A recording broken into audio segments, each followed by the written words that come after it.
ડભોઈના બજારોમાં ગોરા સામરીની જમાવટ જોવા મળી રહી છે. કમોસમી વરસાદને કારણે આવકમાં ઘટાડો નોંધાતા ભાવ આસમાને પહોંચ્યો છે.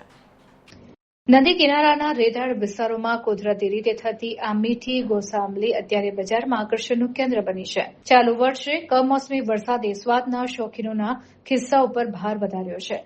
ગોરાસાંબલી તેની અનોખી ખાસિયત માટે જાણીતી છે. ઉપરથી રંગબેરંગી દેખાતું આ ફળ અંદરથી દૂધ જેવું સફેદ નીકળે છે. ખાતી વખતે તે અદ્દલ તાજા કોપરા જેવો સ્વાદ આપતું હોવાથી સ્થાનિકોમાં તે ખૂબ લોકપ્રિય છે.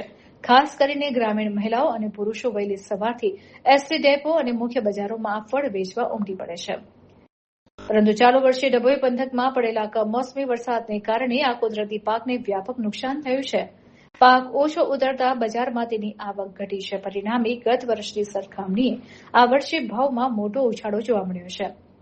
ભલે ભાવ ઊંચા હોય પણ વર્ષમાં મર્યાદિત સમય માટે જ મળતી આ કુદરતી મીઠાઈનો સ્વાદ માણવાનું ડભોઈ વાસીઓ ચૂકતા નથી. આ કુદરતી ભેટ અત્યારે બજારમાં ચર્ચાનો વિષય બની છે.